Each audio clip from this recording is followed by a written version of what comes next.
नमस्कार दोस्तों आज है 8 नवंबर 2021। आज से ठीक 5 साल पहले 8 नवंबर 2016 को रात को 8 बजे भारत के लोगों के साथ ऐसा कांड, ऐसी बदतमीजी की गई थी जिसका खामियाजा भारत के लोग आज तक भुगत रहे हैं, खासकर व्यापारी वर्ग। कि रात्रि को 12 बजे से वर्तमान में जारी 500 रुपए और 1000 रुपए के करेंसी नोट लीगल टेंडर नहीं रहेंगे, लीगल टेंडर नहीं रहेंगे।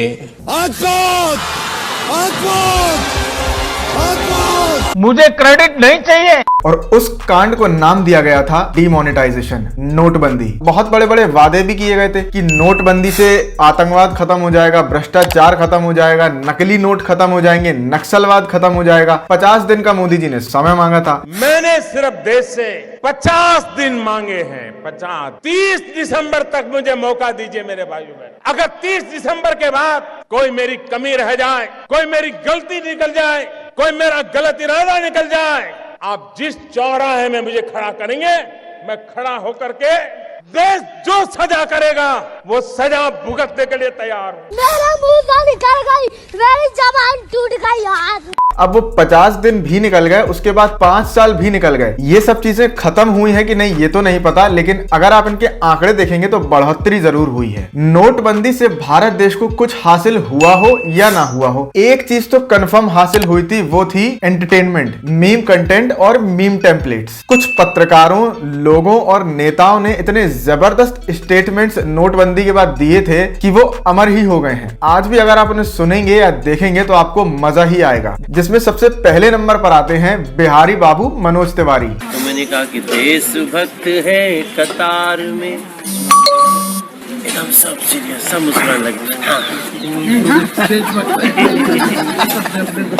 देशभक्त है कतार में, लगी है भारी भीड़, तकलीफों से सज रही भारत की तकदीर।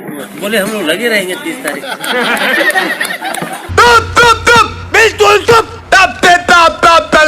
इनके लिए तो नोटबंदी थी ही नहीं, ये नोट बदली थी। अब बदली थी कि बंदी थी, कि बंदी थी कि बदली थी, ये आप इनसे ही समझ लीजिए। बस ध्यान रखिएगा, इनका ज्ञान थोड़ा ऐसा है कि कहीं आपके दिमाग की नसें ना फट जाएं। कि जब नोटबंदी हुई तो लोगों को अचानक एक प्रॉब्लम तो हुई, लेकिन उस प्रॉब्लम में जो उद्देश्य था वो बहुत बड़ा। पूरा हुआ उद्देश्य पूरा हुआ। इस देश में नरेंद्र मोदी सरकार के अपॉइंट किए हुए, उनकी सम्मति से आए और फिर गए गवर्नर उर्जित पटेल या फिर देश का वित्त मंत्रालय, नोटबंदी के जो घोषित लक्ष्य थे उनको लेकर कोई भी देश के सामने आज तक स्पष्ट आंकड़े नहीं रखे गए हैं। सारे अर्थशास्त्री कहते हैं इससे जीडीपी को हिट मिलेगा। हिट मिला। देश की जीडीपी पिछले 2 दशक में सबसे कम है ग्रोथ रेट। अगर नोटबंदी, एक्चुअली नोटबंदी तो थी नहीं, क्या था फिर? नोट बदली था। उसी को तो नोटबंदी कहते हैं कि जो नोट है वो नहीं चलेंगे, लेकिन उसको दे दीजिए, दूसरे मिल जाएंगे। बाद दूसरे मिल जाएंगे। हाँ, तो ये नोट बदली था। नोटबंदी तो इसको गलत ढंग से कह दिया गया। नोटबंदी परफेक्ट वर्ड नहीं है उस अभियान के लिए, नोट बदली अभियान था। नोट बदली मेरे साथ अन्याय हुआ है। आप ये कह रहे हैं कि नरेंद्र मोदी सरकार की ये जो सुविचारित और प्रख्यात कल्याणकारी योजनाएं हैं, इनका पैसा नोटबंदी के पैसे से आया? उससे बहुत फायदा हुआ है। कोई अर्थशास्त्री नहीं बता पा रहा है क्या फायदा हुआ। वो अर्थशास्त्री को छोड़िए, मनोज तिवारी अर्थशास्त्री को सुनिए ना। आज एक सबसे बड़ी जो चोट पहुंची है आतंकवाद पे, जी कुछ भी आज एक सबसे बड़ी जो चोट पहुंची है आतंकवाद पे, जी, क्या उसको ये देश के अर्थशास्त्री लोग नहीं देखेंगे? नोटबंदी से आतंकवाद को चोट पहुंची है, भयानक चोट ये कहा गया था, लेकिन उसके बाद के जो आंकड़े आते हैं वो इस चीज की पुष्टि नहीं करते हैं।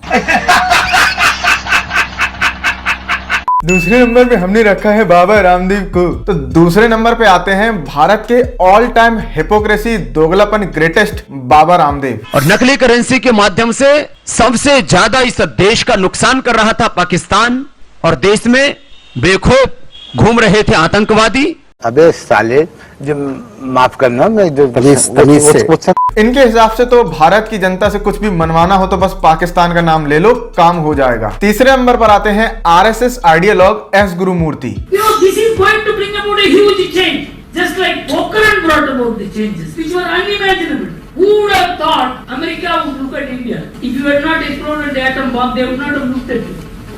Oh shit! No! It is possible, it is possible. नहीं, ऐसा नहीं हो सकता। कह दो कि ये झूठ है। दोस्तों सिर्फ नेता, बाबा और आरएसएस के लोग ही अर्थशास्त्री नहीं हैं। हमारे अभिनेता भी तो अर्थशास्त्री हैं, जिसमें सबसे बड़ा नाम है अनुपम खेर जी का। मैंने पहले भी कहा था कि अगर हमारे घरों में कोई लिपाई पुताई का काम चलता है, सारा फर्नीचर ऊपर नीचे हो जाता है, लोग सोफे पे सोते हैं, पर उसके बाद जब सब क्लियर हो जाता है, जब रोगन हो जाता है, फर्नीचर अपनी जगह लग जाता है, तो सब लोग सुख की नींद सोते हैं। अब जब अभिनेता अर्थशास्त्री बन गए हैं तो क्रिकेटर कैसे पीछे रह सकते हैं। मतलब ठीक है कि भारत T20 वर्ल्ड कप से बाहर हो गया और विराट कोहली की किस्मत में एक भी आईसीसी ट्रॉफी अभी तक तो नहीं लिखी है, लेकिन उस बात का दुख मनाने से बेहतर है कि हम इस बात का सुख मना लें कि हमारे विराट भाई अर्थशास्त्री भी तो हैं। For me, it's the greatest move that I've seen, you know, in the history of Indian politics. By far, hands down, I've been so impressed by it. It's unbelievable what's happening. नहीं सारुण के यहाँ कुछ तो गड़बड़ है, जरूर कोई ना कोई गड़बड़। अब जब अभिनेता, नेता, बाबा, आरएसएस आइडियोलॉजी के लोग अर्थशास्त्री हैं तो रेसलर कैसे पीछे रह सकते हैं। पॉजिटिव डिसीजन है, इससे हमारा देश और तरक्की करेगा। तो आई थिंक सो बहुत अच्छा एक डिसीजन है। तो भैया अब नंबर आता है उद्योगपति का। हमारे देश के प्यारे उद्योगपति जिनकी संपत्ति कोरोना काल में ऊपर जाती गई और बाकी भारतवासियों की नीचे आती गई, उनका भी ज्ञान सुन लीजिए नोटबंदी पर। By doing this, our Prime Minister has given the strongest possible push to the growth of a digitally enabled, optimal cash economy in India. हम आम आदमी हैं, हमारे पास पैसा नहीं है। और दोस्तों इन सब के बाद ऑल टाइम फेवरेट जिन्होंने नोटबंदी पर एंटरटेनमेंट और मीम क्रिएटर्स के लिए मीम टेम्पलेट्स की बाढ़ सी ला दी थी, अब नंबर आता है उनका, जिसमें सबसे आगे होते हैं पत्रकार, हमारे देश के महान पत्रकार। एक बता रहे थे 2000 के नोट में चिप है। काले धन पर रोक के लिए लाए जा रहे 2000 रुपए के करेंसी नोट को बनाने के लिए state of the art nano technology का इस्तेमाल होगा। ये एक नई बात होगी। 2000 रुपए के हर एक नोट पर NGC यानी नैनो GPS चिप लगा हुआ होगा। तो एक बता रही थी कि ये नोट जमीन के नीचे भी गड़ा होगा तो भी इसके सिग्नल चले जाएंगे। किसको चले जाएंगे, कैसे चले जाएंगे, ये नहीं पता। बल्कि इनकम टैक्स डिपार्टमेंट में इसका सिग्नल जाएगा, क्योंकि ये सीधे सैटेलाइट की ओर सिग्नल ट्रांसमिट करेगा और वहां पर पहुंचेगा ताकि उस पैसे को निकाला जा सके, रिकवर किया जा सके। लेकिन लड़के के साथ सोच। Shweta Your mic is on.